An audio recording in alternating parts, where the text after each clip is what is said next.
reusable. I also first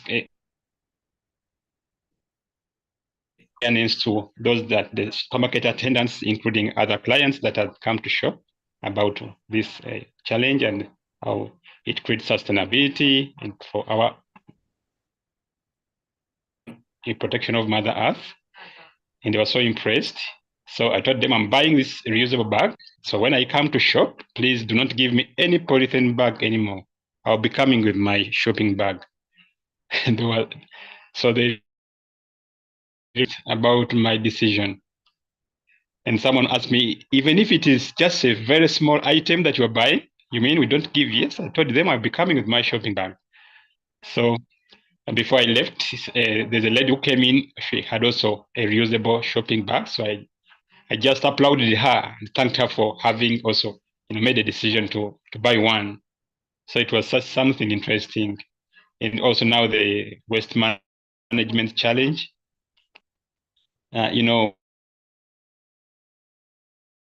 Do actions that we don't think about and their long-term effect. But at home, we have been doing some sort of kind of sorting, but not very effective. But today, I had to put special attention and make better decisions to improve our sorting practices. And I've already shared my report that even the community around can also emulate. And guess what? I did not even have to buy these bins. I just used the waste, like water bottles that were available and the sacks to have the waste bins created. So thank you so much. I submit. Oh, wow. Well, thank you very much, Emmanuel. You know, I feel like I want to just give it to you now that you are a Heco hero. Big shout out to you for your impact, for your effort. As little as it seems, you never can tell, you know, the greatness and the magnitude of the impact is going to have on your community. Because just as you have been able to enlighten the supermat attendants now, I want to believe that the same way they would share their experience yesterday at the mall with maybe their family when they get home, that, oh, do you know there's this person that came to the mall today and was saying that, well, anytime he's coming to the mall, we shouldn't give him a plastic bag or any of those items again. So through that way, the news will start spreading from person A to person B, and before you know it, that little act of yours will be making a great impact on several hundreds of persons in your community. Emmanuel, we are giving you verse of Mary. Thank you for what you do. Yes, now I want to also You're listen to. welcome. Yeah, thank you very much. Aline, can you unmute your mic and also share your feedback with us? Okay. Hello everyone, can you hear me? Yes, clearly. Okay. So the week has been incredibly rewarding. So each day presented new opportunities to engage in sustainable practices and make a positive impact on the environment. From adopting reusable bags to embracing waste sorting practices. So every challenge has been a step towards a greener lifestyle. So it has been inspiring to see how small changes can add up to significant progress in promoting sustainability. So overall, the ECO30 Challenge Week has been a fulfilling journey towards a cleaner, healthier planet. Thank you. Well, thank you very much. Thank you very much for your contribution. I'm so wowed and surprised by all this fantastic and amazing feedbacks that we are receiving. Yeah, I think this is that testimony for us to continue doing what we are doing. It means that we are happy doing it and we take delight in the impact it is making on our immediate and environment. And one good thing about this challenge is the fact that It is allowing you make impacts even in places where you can't get to in person. When you look at the impressions of your daily posts across your social media, you will see that it is touching onto even several places beyond your geographical area, beyond your geographic scope, and it's really making a whole lot of impact.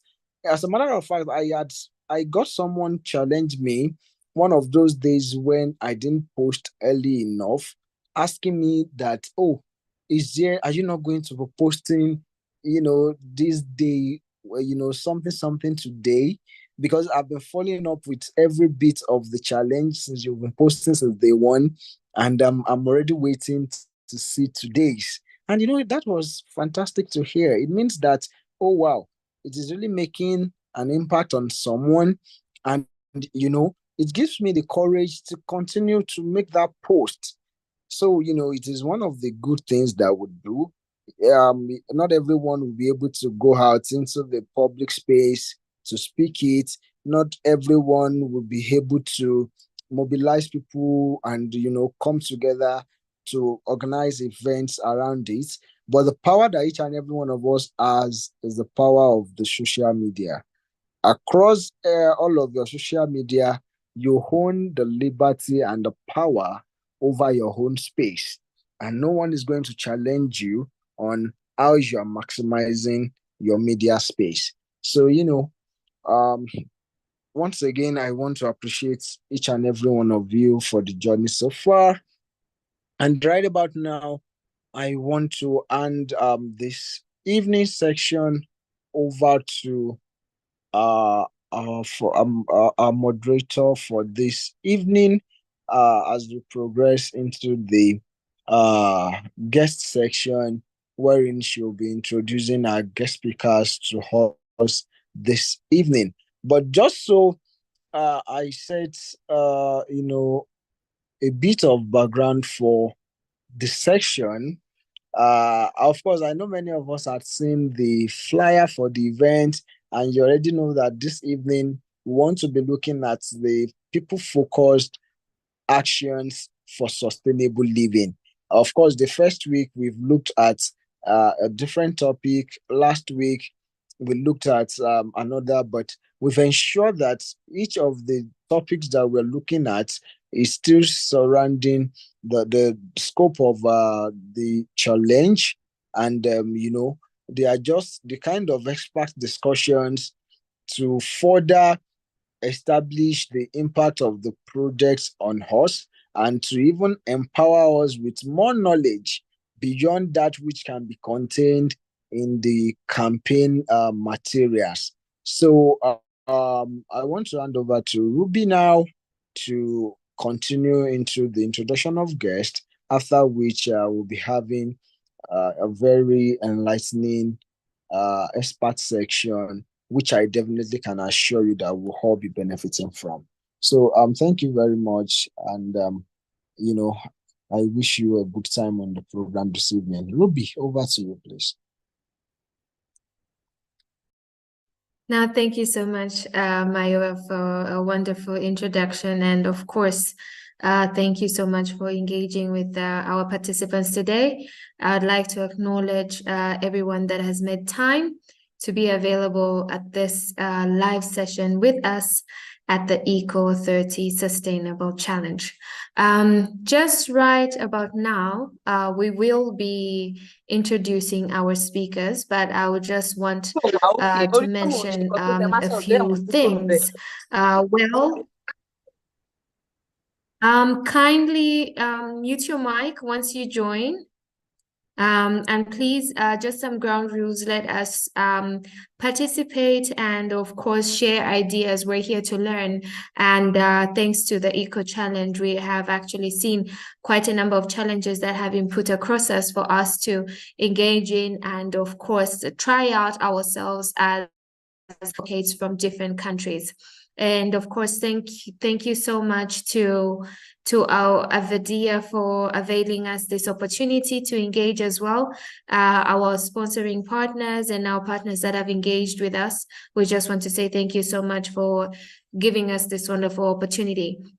So just to lighten further, we have been talking about people being focused on more sustainable living as well as action. In this session, we are now going to dive into what we can gain in terms of insights from diverse groups of speakers who are dedicated in fostering positive change. And of course, Mayowa will come in to announce last Friday's winner of the ECO30 challenge. And of course, looking forward to hearing more experiences and of course, what you have learned as well. So our next speaker is no other than Ajoke Odiola, currently works with Aspen Network Development Entrepreneurs as a Senior Program Associate, overseeing Andes programs for West Africa. She is a programs manager with over 14 years cross-function working experience in international social development sector. Her skills include content development, project design, as well as management, fundraising, and facilitating for resources to implement tangible solutions to communities pressing problems in Africa, in particular in Nigeria. Is our speaker here? Ajoke, Yes, welcome. Hi, everyone. Thank you very much. Thank you Hi, very much, how are Ruby. you? Good to have you. Yes, thank you. Just to apologize in advance, my network bandwidth is really low, so I'm going to put up my video. But I just wanted to see my face, so you know it's not a robot that is speaking. Okay. And thank you for having me. All right. No, thank you so much for being available. You can please share.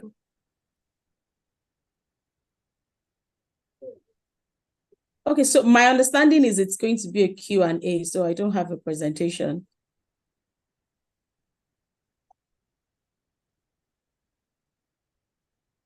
Okay.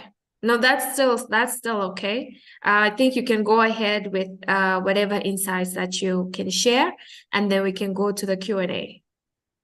Okay, I mean, thank you. That's fine.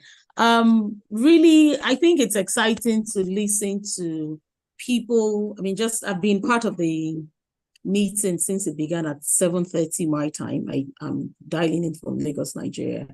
And it's actually quite exciting to hear practical examples of how people are putting into conscious use or being deliberate about living sustainably. I like the example of the man who went to the supermarket and insisted that he didn't want the plastic bags, and now brings his own, or has agreed to subsequently use a reusable bag. And that's like a very practical example of people living sustainably. It's I remember being part of a conversation recently on zero waste, and when I was asked if it's possible to attain zero waste, I'm of the philosophy that impossible is nothing if you set your mind to it. And that actually underscores what my belief is about zero waste. It first comes from how we think about it. And it's actually, we've grown, unfortunately, we've grown in a society where we've all gotten used to, I mean, I grew up being around plastic bags. I grew up, I mean, from a very young, I'm a millennial. I grew up learning about ozone depletion, ozone layer, not using all of these conversations, these terminologies have been around for a long time.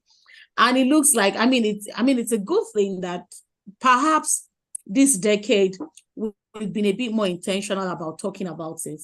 We just need to do more. And it's efforts like this, advocacy like this, that would help us.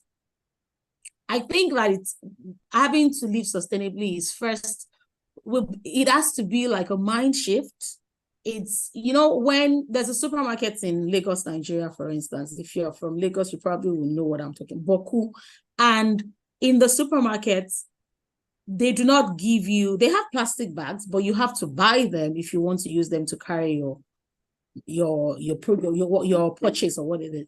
And I remember the first time and that's the first, I've seen it outside Nigeria, but that's the first time I'm seeing that in the supermarkets in Nigeria.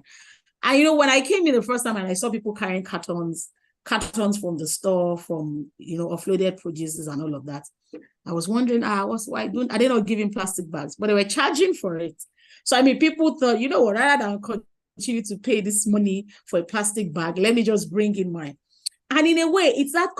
So now the supermarket has, I think it's a chain of stores. They have over 50 across Lagos.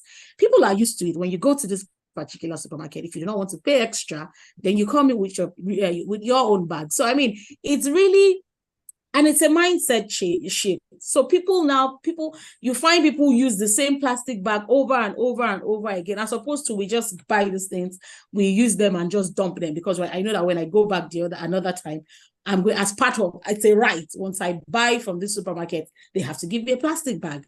So, I mean, all of those, and you spend more money.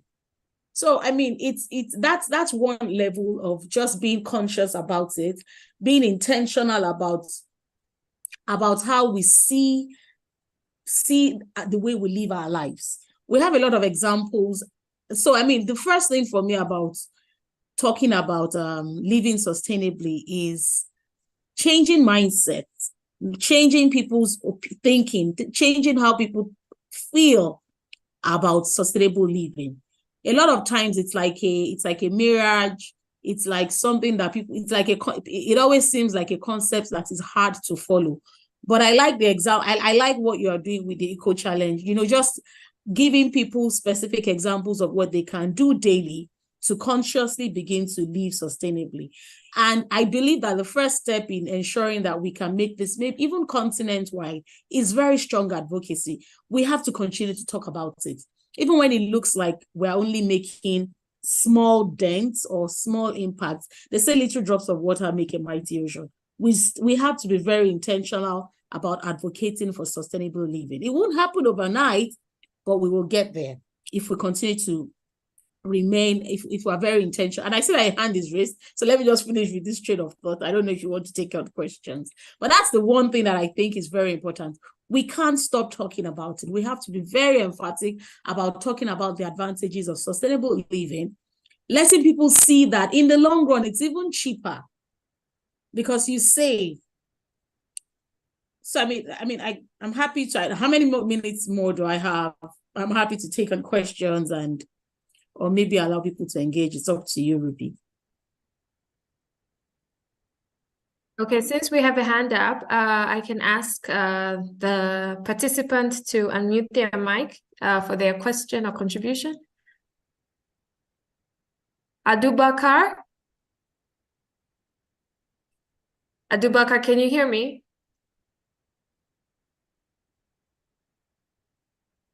Okay, I think Adubakar can't hear me Ruby, yet. So, Abubakar's hand may be raised by mistake. yes, Adubakar, please go ahead. No, I think it was Bayo. Okay, all right. Okay, so Ajoke, just before you go. Okay, so just before we allow another person to come in, you have mentioned quite a really pivotal role on the importance of us shifting our minds towards sustainable uses, especially when it comes to packaging. Like the other participant did mention that he is trying to initiate more responsibility as an individual and rippling the effect of maybe other consumers in terms of using a sustainable shopping bag made out of fabric or either plant-based material like woven baskets. What do you think are some of the initiatives that we can use, especially when it comes to promoting packaging materials, especially for supermarkets? Because remember, we may leave home and then we may forget our bags to use. What other initiatives can we start emphasizing on, especially for supermarkets, to start deliberately advocating for no use of plastic bags? Okay, thanks for your question, Ruby. And you kind of answered the question, some part of the question in the question you were asking. And it's really, for the supermarkets, an easy way is there's so many recyclable materials that are used to make bags right now. And that's an option. I know a lot of supermarkets even across Africa, carry recyclable bags that you can buy when you forget your plastic bag at home. That's one option. Another option is recently last year when I was in Ghana, there's an organization called Trashy Bags. And what they do is they collect materials from garment manufacturers, those used of materials that garment manufacturers produce as they are making the garments and whatnot. And they use it to make bags. In fact, they have those bags, and then they have the bags that are made from the pure water sachets that are common in most parts of West Africa. So, and those bags are sturdy enough that you can use them to shop and reuse. So those are examples of things that supermarkets can carry. And if you put a fee to it, that makes people have the consciousness that, hey, I bought one the last time I shopped. I don't want to have to spend an extra penny. So let me carry my bag. However, even if I have to get to the supermarket and buy a bag, then I know that I am buying a bag that was made from maybe recycled material or a material that can be recycled. That's I think that's an easy, that's one way. There's several other ways, and people keep coming up with different innovations. But if we think circularity, if we think about how do we ensure that these products continues to be is reusable, then that's one way. Another simple way is usually for these supermarkets, they offload the materials, the produce from cartons. Those cartons can be available for use by customers who come to shop. Perhaps that can be an option that will come at no fee, but that way, it's not a waste product from the supermarket. It's something that people can, it's paper, but it's rather than just throwing it into the dump, it's something that the customer can use, and those boxes can even be used to store things at home. So, those are some practical examples that come to mind right now. Okay, I'll just ask you a few questions as well. When it comes to sustainable living, what are some of the considerations that the human dimension needs in order to make its efforts to be sustainable? Okay, so with the human dimension, the first thing, and I said it earlier, honestly, it's changing paradigms. We have to think, when you think that it's possible to minimize waste to the barest minimum, then we change how we look at these things. It's changing the way of life, and all of these things. It would only change if I decide within me that, hey, I don't want to contribute to waste again in my society. How do I now go about it? So, a lot of advocacy helps with mind, and with advocacy, it's not just talking about it. It's presenting information as to why this is important and what are the alternatives. A simple alternative, for instance, to transportation is cycling. If you can begin an advocacy on, so that we reduce the emissions that we have in our environment, let us encourage cycling once a week. Let us have cycling clubs in school. Those are, and then you help people see what they are saving by doing these alternatives. So, it's that thinking. In a country like Netherlands, I know that owning a car you only need to own a car if you are driving or going long distances. The system is such that everybody lives on owning a bicycle. And if you move into that country, in like 6 months, you would have to learn to ride a bicycle if you want to move from point A to point B. So even from the government level as well, as we do, it's a top-bottom, bottom-top approach. As we advocate for people to take on living more responsibly, more sustainably, there also has to be that lobbying from the government angle, helping the government to put together policies, or in a lot of countries in West Africa, it's even implementing existing policies. I found out that even in Nigeria, we do have a couple of states in the country that have embraced green construction, sustainable agriculture on paper, but we all, as people in the development sector, one of our goals is also to amplify the voices of lobbyists, advocates, so that they can, and then find out, maybe perhaps volunteer when we volunteer in places where policies are being made, so that we can be part of those conversations and ensure that not just put the policies on paper, but ensure that they are put to practice. So I mean, so that's from the human angle, that's the way I can see it. As individuals, very simple ways we can embrace sustainable living. You can, simple things as even gardening, growing your own produce like vegetables, starting with those little things and taking it from there. Being conscious about how you use water. If you are from a place where there's a lot of water, you may not understand the impact of not having water. But if you're conscious about it and pay more attention, then you realize that it actually goes a long way. So, I mean, those kind of things, being more conservative about waste, food waste, thinking about the end product of, or the life cycle of a product. This carton, I've taken out this good from this carton. Is there anything I can do with this carton other than just throw it away? Can we reuse these tires that are torn out of my car? Is there something else? If we think differently, rather than, you know what, let me just discard these tires. Is there something more? Can I remake it into something that is useful in the house? It's mindset. What you think that this doesn't have to be the end life of this product. What more can I do with it? It makes us, human beings, we're very innovative at mind when we put our minds to it. So those are examples that come to mind. No, thank you so much, Aduke, for sharing that insight.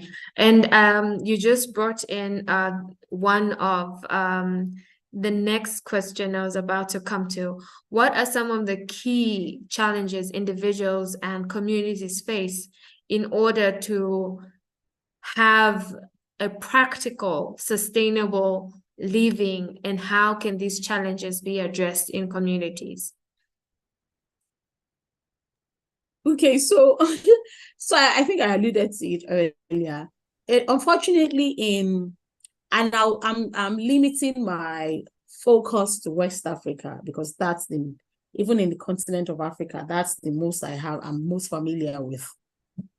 And I would say, look, one of the biggest challenges we have in West Africa is we do not have the systems in place that help us to be able to live sustainably and sustain that living. For instance, I mentioned riding a bicycle. A lot of things as basic as having a right of way for cyclists. We do not, a lot of roads do not have it in Nigeria, that I'm very used to. You probably will have it in the more elite or properly constructed areas, but in most places you do not have those things.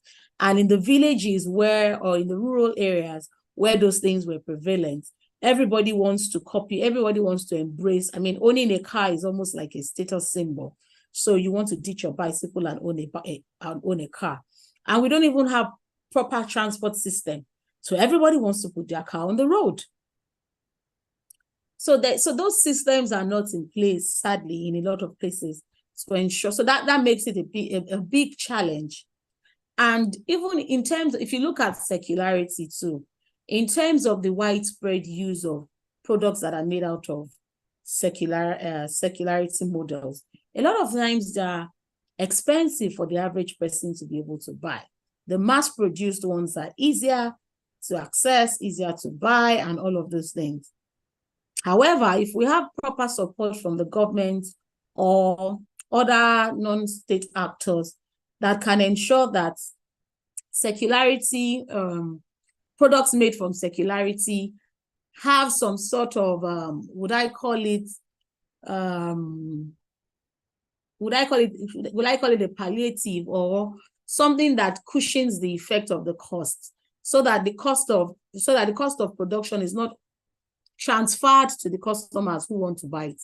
So again, the biggest challenge I see is the systems that are not in place to ensure that this living sustainably is a reality. The second one is, like I said earlier, lack of information.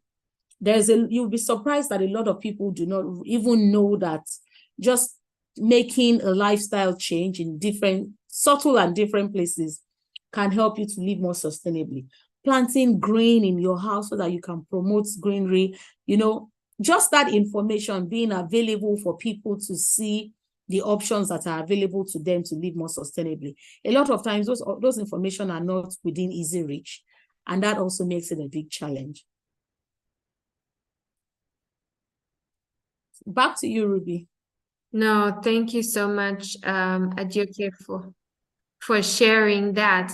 It seems you are copying my questions, because before I speak the next question, you're already touching up on it. So, so my next question is about empowering people. How can we empower people to make meaningful action towards sustainable living and also promote social balance within our neighborhoods or our localities? How do we empower people? Honestly, I'm not sure. I can't overemphasize the need to have information available. When people have information, so I gave an example. I spoke earlier about zero, being part of a video production on zero waste. And when it was shared with me, I just recently posted the video on WhatsApp. And it was interesting the amount of engagement I got from a lot of my friends about. So, I mean, after posting the video, I put a question. Truly, is zero waste attainable? And, you know, I got people asking me questions. Yeah, I think it's possible. It's not possible. And I got a lot of arguments. And it was interesting. I was like, So actually, quite a lot of people have perspectives. They've just not had a platform to share. So I think for me, just that singular act kind of solidified my belief that we've not shared enough information to empower people to make that decision. I was talking to a friend, and, you know, she was just giving a very practical example of, you know what, sometimes she makes food and she has to throw it out, and she's like, how can she, yeah, she agrees with me that there should be zero waste, but she doesn't know how realistic that is. And, you know, we had to talk about very practical things about, you know what, if there are 4 people in the house, ensure that you make food for 4 or maybe 4.5, so that if you have half left, you can keep it till the next day, even when there's no power supply, to keep it in your freezer or something so you can eat it. I mean, so very practical. Those were very, very practical, relatable things that people were talking to me about.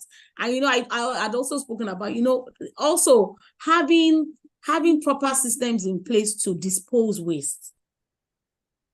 In a lot, people do not know how to. I mean, someone was talking about sorting waste into plastic differently, glass differently, food differently, and all those things.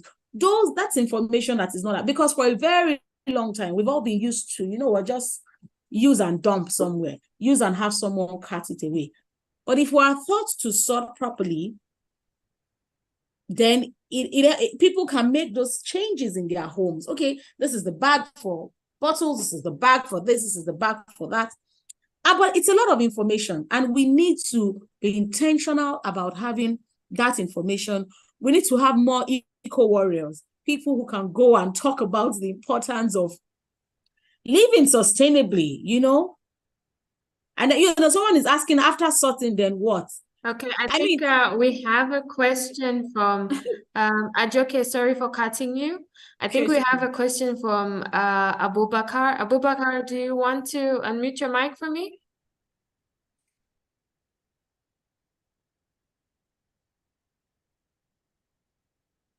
Okay, I think Abubakar didn't drop his hand. So anyway, going on further, we have talked about, you have brought about what it is that communities need to do. We are talking about information. There has been a treaty and, of course, campaigns around zero plastic waste and the reduction of zero plastic use because of the impact on the environment. What is your take on that? I mean, so yes, there's been some effort, but if you take a sample size of people and ask the number of people who understand what this treaty is, or even understand the practicality, I won't be surprised if you find out that it's just maybe 2% or 5%, let me be magnanimous, that really know the practical. So, I mean, it's one thing we are very good at doing in Africa is putting together documents, signing treaties and all of those things. But it's really the practical application of those things that are lacking. So it's in terms, when I say information, it's ensuring that even in like a person who went to the supermarket and talked about reusable bags, those are things that we can do in our small spaces. It can get frustrating because a lot of times you don't see how talking to just one supermarket makes a whole difference. But you never can tell when you do that and you plant that seed and you make a decision to be intentional about planting those kind of seeds anywhere you go. They can have a reverberation effect over a long period of time. Even as we continue to advocate for those, and then for people who have large platforms to make this advocacy, please do well to use your platform to amplify zero waste. Do well to use your platform to amplify living more sustainably. Share pictures, do these things. I mean, it was on the internet that I learned that you could actually cut this, the bottom of carrots and then plant it within your house. It was on Instagram. I mean, that's sustainable agriculture. And that was just somebody sharing, being intentional about sharing videos that someone whom I don't know, who I may never even meet, but because of the availability of internet, I was able to glean that information. So, I mean, irrespective of what's available out there, we can take on that responsibility of using our platform, our voices to talk about sustainable living and practice it. And just to wrap up, somebody put it here in the chat, after sorting, where, then what? And if you imagine, yes, we still have a lot of plastic bottles. Imagine you sort your plastic bottles differently, you sort your food differently, wasted food differently, you store glass differently. It's easy. I mean, in my own environment where people come to pick up, with food, if you grow your own, if you have a garden, if you have wasted food, it can become manure as opposed to just dumping it. So when you sort, you see the possibilities. The plastic bottles, we say zero waste. They are off takers. They are organizations that are available to come and take off these bottles and use them. If you sort them neatly, you will find them. When you have like a bag full of bottles, it will cause you to say, hey, what can I do with these bottles? Let me think of how to dispose it properly. And then you go, I can say that in a lot of, even across Africa, Kenya is very big on sustainability. Nigeria has a lot of organizations that are off taking bottles and using them differently. Ghana, a lot of the African countries, even yes, we understand the challenges that we have in Africa, but we just have to be intentional about doing these things. And we would see that those differences will happen. So that's my take, Ruby. Thank you so much, Atioke, for letting. No, thank you so much for your contribution. We have a question from Stella Duca. Stella Duca, you can unmute your mic for me. You can go ahead with your comment or contribution.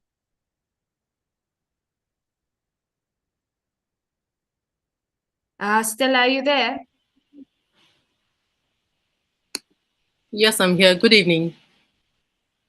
Can you hear me? Good evening to you. Go ahead with your comment or contribution. Okay, so my contribution is in line with that question someone asked, saying after sorting, then what? I have a PhD in environmental resource management, and my thesis, my research was on the effect of dump sites, on environmental quality. And to be honest, that question that participant kept asking after sorting, what next, is very, very important. So the comment I have here is like, yes, we're putting together this advocacy. We're out there trying to like talk about it and make changes. But it is very, very important that the those involved with waste management have to be part of this narrative. Those involved, when I mean those involved, like the Ministry of Environment, for each state, you have their environmental boards, that manage this waste. And I'll give an example. I have always sorted waste segregated waste from time, because somehow I always had that consciousness and all. But you find that sometimes you sort neatly, drop it beside the bins. When these guys come to dispose, they just like muddle up everything.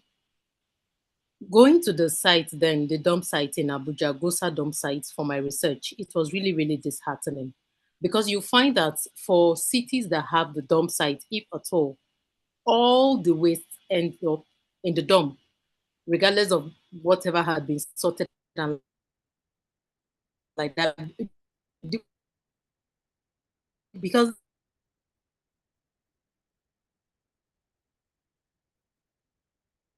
Stella, the we dump lost site, you you find the waste there. pickers trying to like say. Then you find that sometimes can you hear me now? Hello, can you hear me now? Hello, can you hear me now? Yes, we Hello. can hear you. Okay, Yes, go sorry. ahead.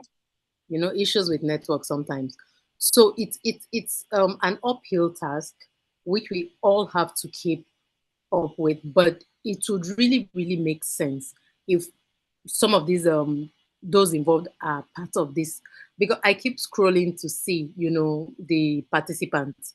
Do we have a representative from Ministry of Environment? Maybe there is and I've not seen, but I keep trying to check. Do we have representatives of maybe like Abuja Environmental Board, the board in Lagos, is it Loma or Lasma? Those people that are key, because they have to be part of this narrative. Everybody has to be carried along, because that is the only way. In Kenya, in Rwanda, if you do a study on how Rwanda achieves it, it starts from the households down to the waste managers.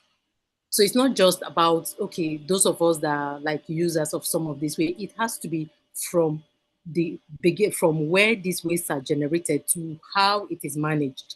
That's the only way we can have like a holistic, you know, um, result of what we are doing. So I think going forward, organizers and like that, like I'm learning so much from all that is happening here, on this platform and all, because I'm also like floating an NGO and everything. So some of these gaps have to be closed gradually, for this to be achieved. I did a personal research-based survey on supermarkets. And to be honest with you, the supermarket owners themselves have to be part of all this that we are saying. Because the challenge I had from that research, I've not published the results that I had then, but most of the challenge was with the owners. Very few were even like receptive to the idea of let us try. Because I got school children, I got to school, the government school, liaised with their art teacher, so that as their artwork, they had paper packs prepared. I bought the material.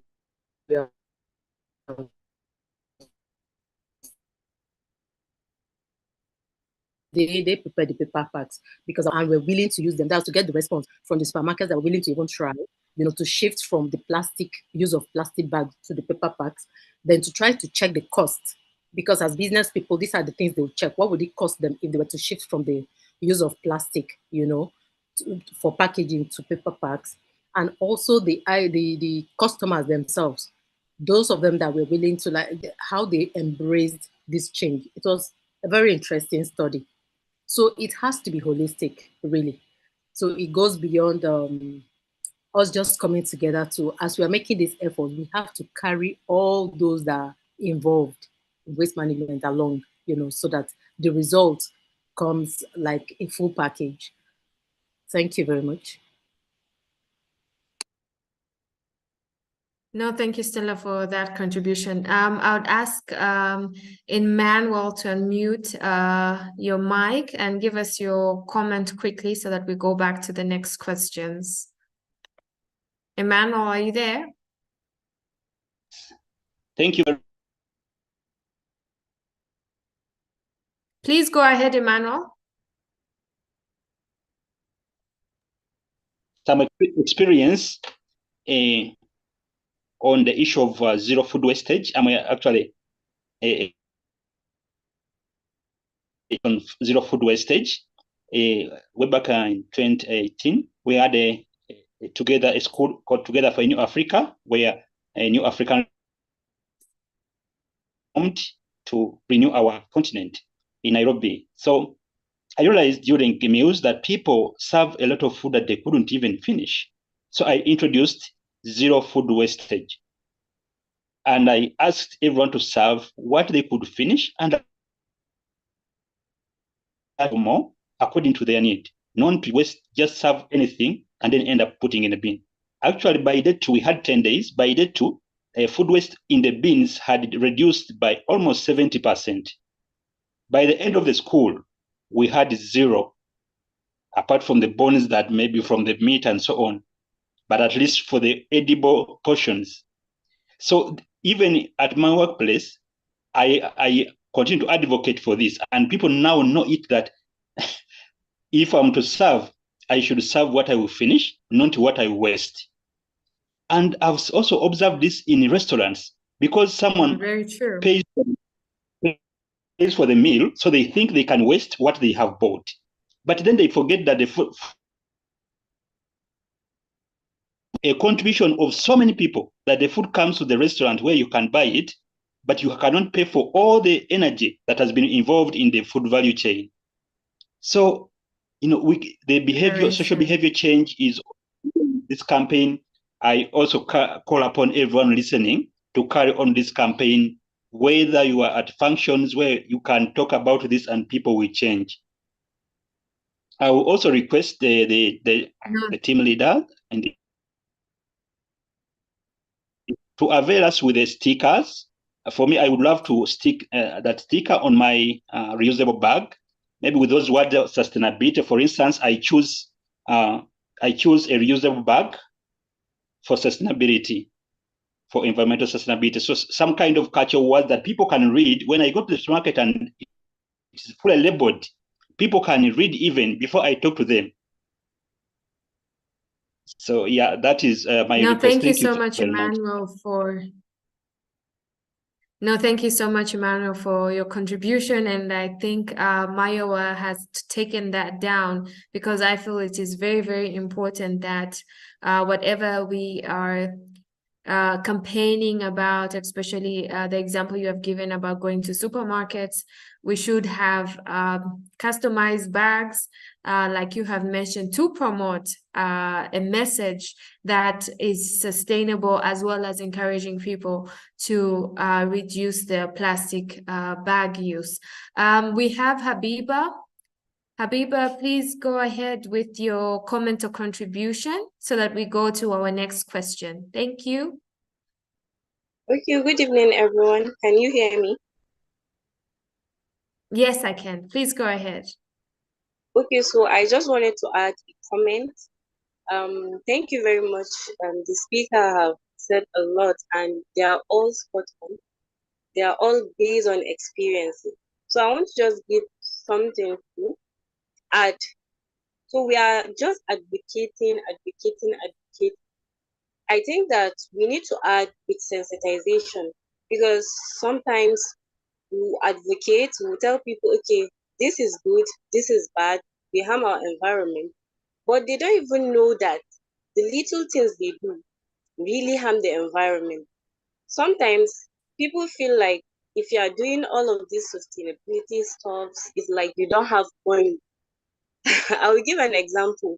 There was a time I was talking to a friend that, okay, I prefer trekking short distances instead of taking a public vehicle or private.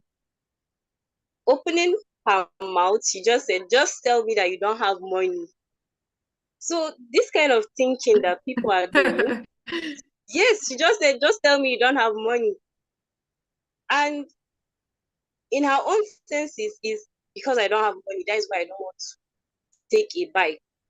Or because I don't have money, that is why I am reusing my own bottles, and other examples. So I feel like we have to add with sensitization. We have to add with sensitization and giving people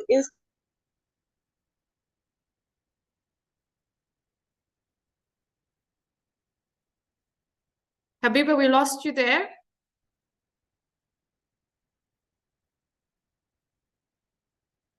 Okay, I think we have lost Habiba there. Because you don't need it.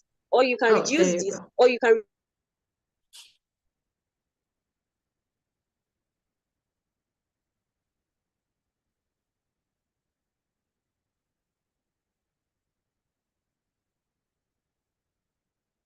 Okay, I think we have lost Habiba. Okay, I'll now go back to our guest speaker, Ajoke. Ajoke, we've heard quite important sentiments from our participants. One critical question that has come through is what next after the ECO30 campaign? What are some of the initiatives we can continue to come up with as individuals that are taking part in this campaign? Thanks a lot for all the contributions. I completely share the sentiments of everyone. Let me just quickly say that in fairness to our state actors as well, I'll use Lagos as an example in Nigeria. There's been a lot of effort in embracing this whole sustainable living, waste management, and all of those things. And even the government waste management authority, they are beginning to put together some initiatives. I shared a couple on my LinkedIn recently that Lagos State has begun. So in answering your question, some of the things that we can do beyond the 30-day challenge is, as people who are passionate about sustainable living, let us look at existing solutions, because we do have them.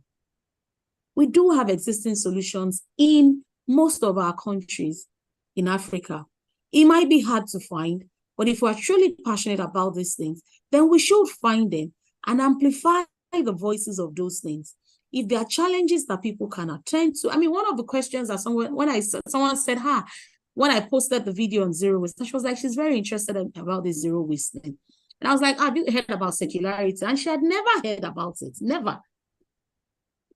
And so I directed her to go to a website and look up some of the activities. I'm like, I should be inviting you to some of these events. So, like the lady Habiba who talked about sensitization, it's part of advocacy as well. In our little ways, we can let people know the things that are existing. Let's make sure we find them and amplify the voices. There are so many in Nigeria now. You would think that there are already too many of them. But if people are saying that I've sorted my waste and it still ends up in the dump, it means that the organizations that are off-takers, I know recyclers in Lagos, I know recycle points, I know WeCyclers, and I know that WeCyclers actually works with an international organization, and they collect different kinds of waste and give out points. So let's make it, we as individuals who are passionate about living sustainably, let's look for the organizations, the platforms that are doing these things, doing the simple acts of collecting waste, and see how we can connect them to our own communities. If they don't points of, and for instance, recyclers and recycle points, they actually give points to, so the person was talking about what's in it for them. They actually give points to people who sort out waste, and they're able to collect maybe after weighing a kilo or 2 or 3. These things exist, and we have a couple of them. And hey, guess what? If it's not existing in your part of your community, who says you can't start it? So that's how I want us to look at it, so that it's not all despair. Whilst we know that the government is the highest institution that can provide the systems and the structure to ensure that people are able to truly live sustainably, we as individuals can also play our own role in amplifying, sensitizing, ensuring that the people in our environment, the people whom we have influence on, can change their mindsets and make a decision to start living sustainably. Thank you. Thank you so much, Ajoke, for that. So as we wind up, or have a few more questions remaining so that we can go back to our agenda. We have been talking about awareness, and before we even go into the nitty-gritties of our advocacy, I believe that education is a key when it comes to addressing awareness campaigns, both either at school or at local level communities. How can we start promoting sustainable living, especially in education as well as behavior change? The people in the room have already given answers. Someone gave an example of going into schools and talking to them. I mean, that's a very practical example. Even the sensitization without having to print on paper, having conversations with people. I mean, even in small communities, even telling them how to use water more effectively, letting people. I hear how people. I mean, for instance, if you say you want to start riding bicycle, people will think that you are poor and you don't have money. So I mean, it's sometimes when something is. I've also realized that when you see something as a huge burden, oftentimes it's a call to action for you to do something about it as an individual. So for education, we can start with the next generation, the generation Alpha. In their schools, can we take up agriculture initiatives? Can we go to schools and just, even if it's once a month, take it upon ourselves? I mean, there are people who will be able to do that footwork, go to schools and have conversations with teachers, have eco conversations with these children. Children are very impressionable, and you can start with them. And a lot of kids are fascinated about growing their own things. So you can start like a gardening club in schools, if that's something you have advocacy, if you have strength in it. Of course, not all of us have that kind of strength and passion. Some people have more influence at maybe curriculum level. Can you engage the State Universal Basic Education Board in Lagos, for instance, in Nigeria, where I'm from, and see how those things are part of their curriculum? And it would interest you to know that a lot of these state actors have these things in their curriculum. Sometimes it's just a reminder that, hey, this is what this thing looks like. This is how we can implement it.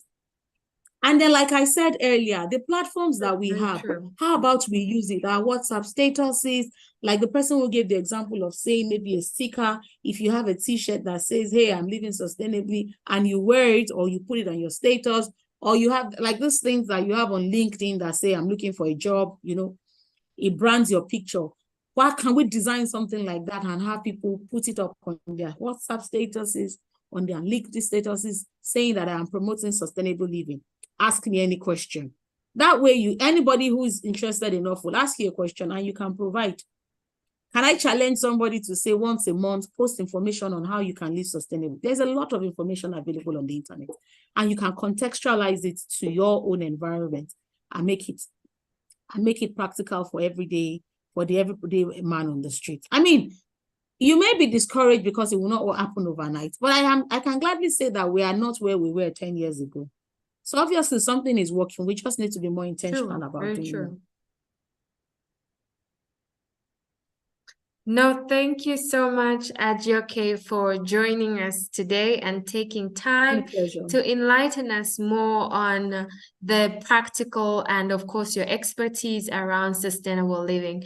Can we give a round of applause for Adjoke with some emojis coming through? And I would like to now bring in thank you, everyone. Open questions. There you go. Thank you so much, Adjoke. I would like now to come up with 2 more questions that I'll openly share with our participants that are available today. We have been talking about sustainable living, sustainable practices around education. How can governments and civil society organizations collaborate to focus more on sustainable living? I have Emmanuel. Emmanuel, can you unmute your mic for me?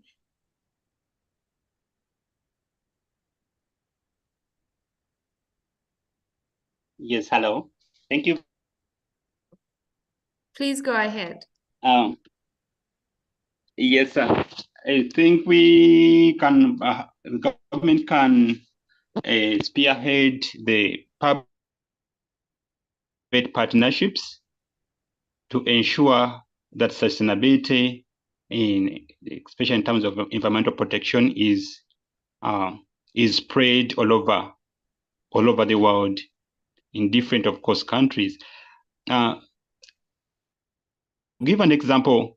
There are those people that have conceived this concept in their heart, and they're already living it, and they are willing even to not shy talking about it on the street. One time I was walking on the streets of a city called Masaka, and actually, one incident, I was riding a motorbike, so someone ahead, they were motor vehicle mechanics riding, and one was drinking a soda. So after emptying, they threw the bottle. So I followed them and I stopped them. I asked them, actually I told them that they had done something bad, and really they had to pick the bottle they had thrown because it was damaging to the nature. So I explained them briefly about the importance of taking care of nature. They listened. They went back and picked the bottle. In one time, I had stopped by the roadside, and someone was just coming towards my direction, drinking a bottle of water, and after emptying, he just dumped it. So when he my point, I stopped him, greeted him, talked to him about environmental protection and what he had done, the damage in relation to the action he had done. So he went back, picked up the bottle, and went with it. So this is possible. Because I thought at one time maybe people would abuse me or do what, but my approach, I think at one time I didn't know it was bad. So someone does something without even being aware. So now the government can promote the public-private partnerships in which volunteers can get involved from the private sector, even without investing a lot of money. So I think this strategy can work. Thank you.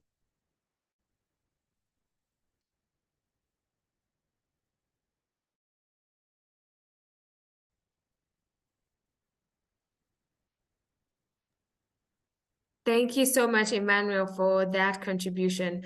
And one other important aspect on involving government and civil societies is by collaboration and dialogue. If we do not collaborate and dialogue, we won't be able to make policies that are intended to deliberately improve on our sustainable living, our sustainable practices, as well as improving the aspect of sustainable living. Therefore, I believe that it is important as advocates that we must and we should ensure that involvement of local leaders, whether it is people in offices, government officials, are part of such initiatives, because only then can we have implementation policies put in place in order to facilitate the initiatives that need to be in place in order for people now to start deliberately using and coming out of more plastic use to more sustainable uses. I'll throw another question in now for our participants. How can we envision a future of sustainability? Who can take that one? How can we envision our future when it comes to sustainable living? Who would want to make a comment on that one? How can the future of people be focused around the actions of sustainable actions, of sustainable living? Anyone?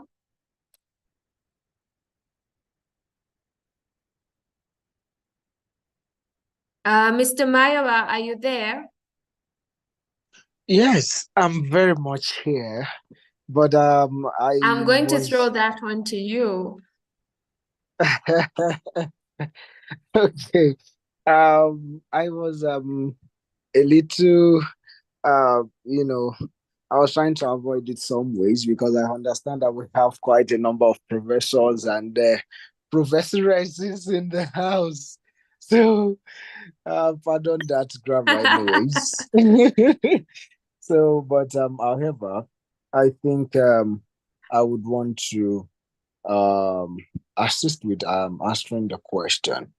The point here is the fact that all those things that we've heard all day long, each and every one of it, I would want to say that beyond just words, there are little things that, when put together, could always make greater impacts. Let's take a look at the size of every nation on the African continent. When each person decide that, oh, as from today, I refuse to engage in maybe single-use plastics, or plastic sachets or plastic waste, something like that. That will mean that a single decision as that is having an impact on several millions of persons. So now imagine, say, when the several millions that we have on the African planet, when we decide to engage on this little acts, starting from the households. Now, I'm not even saying it should touch on every other person. Personally first, you have been here on this program. I just don't think it is right for you to have engaged in this 30 days challenge and you still say you want to live the life the normal way you've been living it before this challenge. I expect that this challenge will have an impact on on our personal lives, and then it will then transcend to the people around us and to the communities in which we live. So I think just the only thing I want to say in answering your question is, beyond empty words, let's all be ready for actions. Now, it may not appear easy on us, but I can assure us that at the long run, we would be happy that we are living for the Mother Earth. So thank you very much, Ruby. No, thank you so much, Maiwa. And just as I wrap up our questions and answer, I'd also like to add on a comment in my contribution. I want to envision a future where I see no plastic affecting the environment and its habitats, especially we're talking about animals at sea, because they are the worst affected. Remember, most of the countries or European countries do dump quite a number of waste in our oceans and seas. And remember, we will have no whales, we will have no dolphins or any kind of microbiology happening under the sea, because there is too much waste happening there. I want to see treaties that will promote and protect both land and sea, and of course, see more youths taking part in climate pollution, whether it is activities, initiatives. I want to see a future where we no longer have to deal with the issue of plastics. We no longer have to deal with an issue of waste, but we generate our waste in order to bring about more jobs for youth, empowering more economies in our African countries, and collectively, I think, have an end to the global fight on plastic pollution. And as I wrap up as your moderator for this evening, I just want to say thank you so much for everybody that has taken the time to be here. And I will hand over to Mr. Mayowa once again to announce our ECO30 game winner announcement. Mr. Mayowa, is that you who's going to do that one? Thank you, Ruby. It has been quite a fantastic evening. We continue to enjoy the section. It's as though we should not call it a night, but quite unfortunately, I think there's a time to... So yes, right about now, we'll call on Mr. Femi. Mr. Femi will do the honors of announcing the winners of the challenge for the win. Thank you very much. Thank you, Mr. Mayowa. Thank you for the call, and sincerely, I must appreciate Ruby for tonight. It's really, really amazing. It's as if we should not just end the section. She just kept rolling on and on and on, and we kept enjoying every necessary every part of the discussion, and the questions are just right on point. And to everyone that has also participated and contributed in one way or the other, thank you so much for making it a date with us tonight. So before I announce the winner, so permit me to still appreciate our partners again for making this project a success so far. So I want to appreciate Green Loop. Thank you. Geohazard Risk Mapping Initiative. Thank you. Great Agripreneur Initiative. Thank you. Sustainable Green Environment Initiative. Thank you. Green Agriculture Youth Organization. Thank you. DevTrain. Thank you. Plugin Nigeria. Thank you. Saidi Academy. Thank you. The Southern Environment. Thank you. The Waste Museum. Thank you. Kitron Green Initiatives. Thank you. Cleaning Environment Impact Initiative. Thank you. Advocate for Green Space Living Initiative and Development. Thank you. International Climate Change Development Initiative. Thank you. And EcoCycle. Thank you. We do value you all. We do appreciate you for supporting us and for partnering with us to ensure that this project is a success. Thank you so much. So now to the main duty that I'm called for. Yes, so I believe someone is there and the person is waiting to hear the winner of yesterday quiz. It was actually a wonderful one, and I believe you all enjoyed yourself with the question. So we have so many answers. People try their best. Thank you for contributing. However, we have to select the best, and we also consider the time the answers were released. So the winner, we have two winners. Yes, we have many winners, but we are selecting just two based on time. So the first person I will be calling is Ololade Azizat Oluwo. So if you are here, congratulations to you. Congratulations and congratulations. Kindly show them some love in the chat box. Congratulate them. Ololade Azizat Oluwo. Congratulations.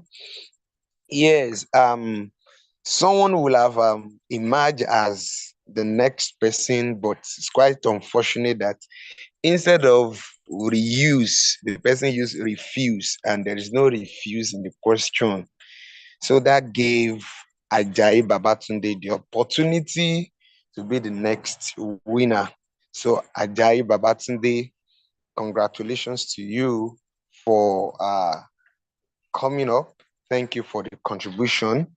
And finally, someone might be a little bit confused by the time you want to go and check the response again. You might say, what's going on here? Well, let me do that clarification. So we have a winner last week, which is Alian. So sorry if I didn't pronounce your name properly. Yes, Tojoniania Alian. Yes, you won last week, and we are good to also see you come up with another brilliant answer this week. But just so that we'll have it more fun, being game, so we decided to give other people opportunity to also enjoy the season. So we saw your good works. You actually did well. Thank you for that. Thank you for that. So just to give your friends opportunity to also enjoy. Yeah. Oh, thank you for that response. Thank you for that response. So God bless everybody. Yeah, it's been a wonderful time this evening, from the engaging section down to the facilitator. Thank you also to the facilitator and to our moderator. Thank you. And to Mr. Mayo, everybody on the call, ADEV Africa team, and leaders on the call this evening. Thank you so much for engaging with us. We really appreciate you and we want to say a very, very big thank you. We really love you. Thank you so much. So, Mr. Mayowa, over to you, sir.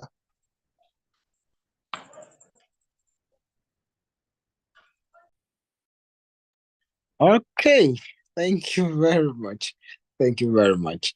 I think I want to join you to once again congratulate our winners and want to encourage you to still join us as we onward go in the coming week. Yes, it has really been a fantastic evening, and you know, something came to mind.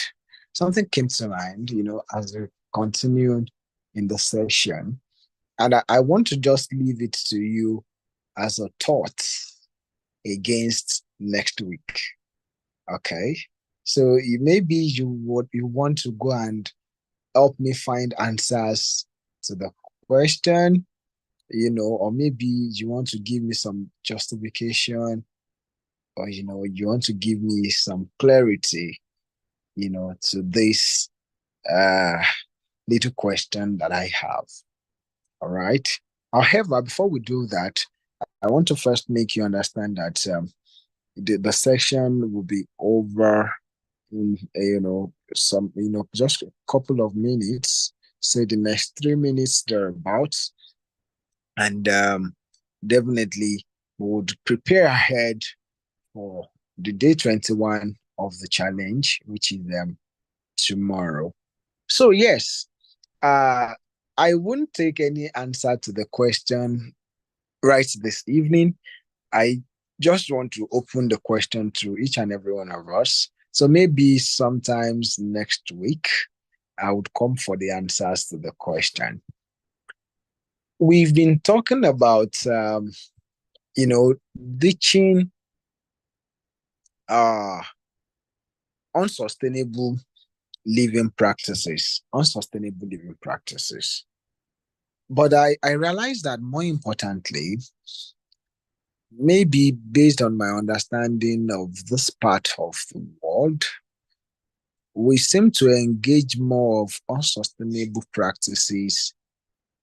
Before now, I think I was 2019, 2021, that Nigeria was topping the index of countries with the highest food waste. Yes. However, since there has been a change of culture, a forceful change of culture, because of the economy challenges and situation we found ourselves, I think we've cut down on food wastage to a very large extent. However, I realized that we still seem to engage more in unsustainable practices when it comes to fashion. Fashion is one area where I still want to be very schooled. Right about today, almost everyone wants to wear trendy.